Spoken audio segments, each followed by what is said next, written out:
Olá, sejam bem-vindos de volta. Dando continuidade ao nosso MBA, nós vamos estudar hoje sobre os leilões públicos, que é tema do nosso item 6.7 da apostila. Os leilões públicos eles devem ser realizados depois da consolidação da propriedade em favor do credor, e o procedimento a ser observado são aqueles procedimentos previstos no artigo 27 da Lei 9.514, que é a nossa Lei da Alienação Fiduciária de Imóveis.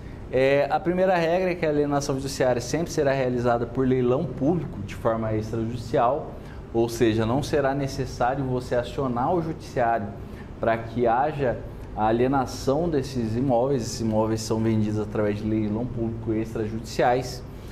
O primeiro leilão ele deve ser realizado dentro do prazo de 30 dias após o registro da consolidação plena da propriedade, ou seja, o credor ele não pode ficar ali com o bem a seu bem entender e definir quando que ele vai vender esse imóvel. Ele tem que possibilitar a venda, a alienação desse imóvel dentro de 30 dias do registro da consolidação plena da propriedade. E ele deve ser ofertado pelo valor do imóvel. Ou seja, o primeiro leilão, o imóvel ele é ofertado pelo valor de avaliação, qual que é o seu valor de mercado. Se esse primeiro leilão ele for frustrado, será realizado um segundo leilão. Esse leilão será realizado dentro de 15 dias após o primeiro leilão, e nesse caso o imóvel vai ser ofertado pelo valor da dívida acrescido das despesas, do prêmio do seguro, dos encargos legais, os tributos e as contribuições condominiais. Ou seja, no primeiro leilão o imóvel ele é oferecido pelo seu valor de mercado, o valor que foi avaliado, e no segundo momento, sendo impossível, sendo inexitosa a primeira tentativa de leilão, é realizado o segundo leilão, e nesse caso o imóvel ele vai ser ofertado pelo valor da dívida. Daqui nós temos que tomar um cuidado, porque se a dívida for menor do que 50%, pode-se entender que esse leilão do imóvel foi realizado por um preço vil, porque no direito brasileiro é proibido você leiloar, você alienar extrajudicialmente ou judicialmente qualquer bem por um preço vil, porque isso prejudica o devedor. Então tem que ter esse cuidado, apesar da lei permitir que o imóvel tem que ser ofertado pelo valor da dívida acrescido ali dos encargos legais e encargos contratuais. Esse imóvel, se ele for vendido por um preço abaixo do que 50%, que é o que normalmente o judiciário entende como preço vil, pode haver a discussão judicial sobre essa alienação. Mas a lei ela permite, mas só tem que observar esse ponto. Além disso, nós temos aqui no artigo 27, o parágrafo 2º-B, que ele define sobre o direito de preferência do devedor sobre a aquisição desse imóvel. E aqui nós temos aqui preferência de aquisição do imóvel, não preferência para purgação da mora, porque a propriedade do imóvel já foi transferida nesse ponto para o credor. Então, o devedor, se ele quiser o imóvel de volta, ele vai ter que comprar esse imóvel do credor. E ele tem um prazo até a data da realização do segundo leilão, ele pode exercer esse direito de preferência. Esse direito de preferência é o poder de comprar esse imóvel pelo preço correspondente ao valor da dívida acrescido daqueles encargos e despesas que nós falamos no outro parágrafo. Ou seja, quando houver o segundo leilão, até que seja realizado esse leilão, o devedor ele pode comprar esse imóvel pelo valor que será oferecido. Ele não precisa ser realizado o leilão, ele já pode comprar por esse valor da dívida, o valor desses encargos, até para evitar que ele seja prejudicado, porque em regra, quando o imóvel ele vai para o segundo leilão, ele é vendido por um valor bem abaixo do seu valor de mercado. Então, para evitar que o devedor seja prejudicado, a lei possibilita que ele faça uso desse direito de preferência, ele possa adquirir esse imóvel pelo valor da dívida somado a esses encargos de despesa. Aqui, como eu falei, o artigo 27, no seu parágrafo 2º-B, ele fala de direito de preferência do devedor em adquirir a propriedade e não sobre o direito de purgar a mora, porque já houve a consolidação da propriedade em nome do credor e com essa consolidação da propriedade em nome do credor já houve a extinção do crédito ou da obrigação que deu origem a essa alienação fiduciária, ou seja, o devedor ele já não tem mais débito ali com o credor, mas ele pode adquirir esse imóvel pelo valor da dívida. E ele adquirindo esse imóvel, ele vai ter que pagar todas as despesas necessárias para a transferência desse imóvel para o seu nome. Vai ter que pagar a escritura, vai ter que pagar o ITBI, entre outros encargos.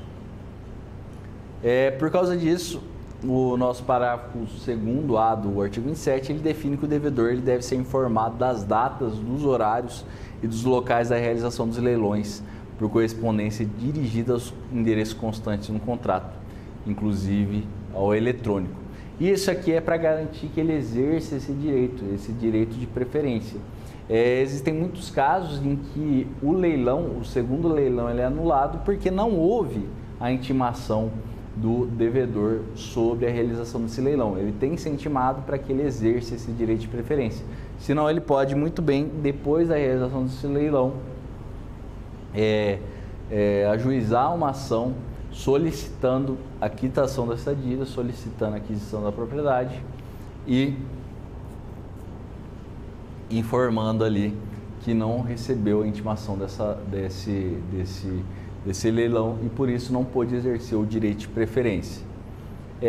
Outro caso, se o imóvel for arrematado, o credor fiduciário, que nesse caso já é o proprietário pleno desse imóvel, ele vai transmitir o domínio e a posse do bem ao licitante vencedor. E essa transferência da posse é uma posse ficta, porque muitas vezes, quando você adquire um imóvel num leilão público, um imóvel que foi alienado fiduciariamente, muitas vezes o devedor ainda mora no imóvel. Só que ali, a partir do momento que há a consolidação da propriedade, que há o cancelamento da alienação fiduciária, esse devedor passa a possuir a posse injusta do bem.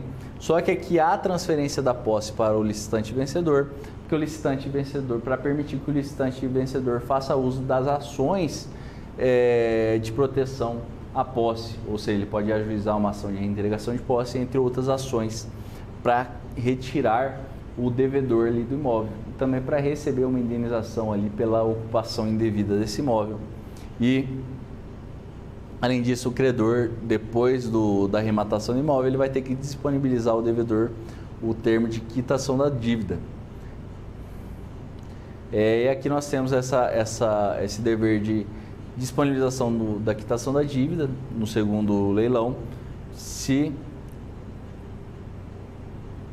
também no caso, se esse segundo leilão for frustrado, ou seja, se houver frustração do segundo leilão, será considerada extinta a dívida se não houver licitante no segundo leilão, mantendo-se a propriedade plena com o credor fiduciário, sendo tal disposição uma exceção ao pacto comissório, uma utilidade trazida pela Lei 9.514 de 97.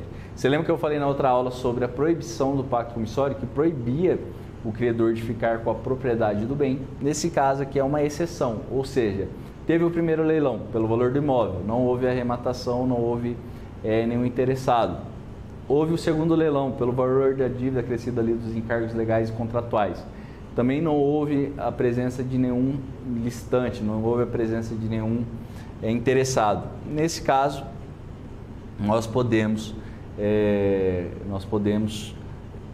ter a transferência desse imóvel para o credor. O credor ele ficará com esse imóvel. E aqui é até lógico que isso seja uma exceção ao pacto comissório, porque o pacto comissório ele tem a finalidade de evitar um enriquecimento ilícito do credor e evitar também prejuízos ao devedor. Mas nesse caso, como não houve a alienação judicial nem pelo valor do imóvel e nem pelo valor da dívida, nesse caso, o credor fiduciário ele pode ficar com o bem para si e há a quitação recíproca, ou seja, o devedor ele está quites com o credor e o credor está quites. Ele pode fazer o que quiser com esse imóvel. Depois disso, o devedor não vai ter mais nenhum direito sobre o imóvel e mesmo que o credor venda esse imóvel posteriormente por um preço superior ao da dívida, o devedor não terá nenhum direito sobre esse valor remanescente, porque com essa frustração no segundo leilão, com essa quitação recíproca entre as partes, não há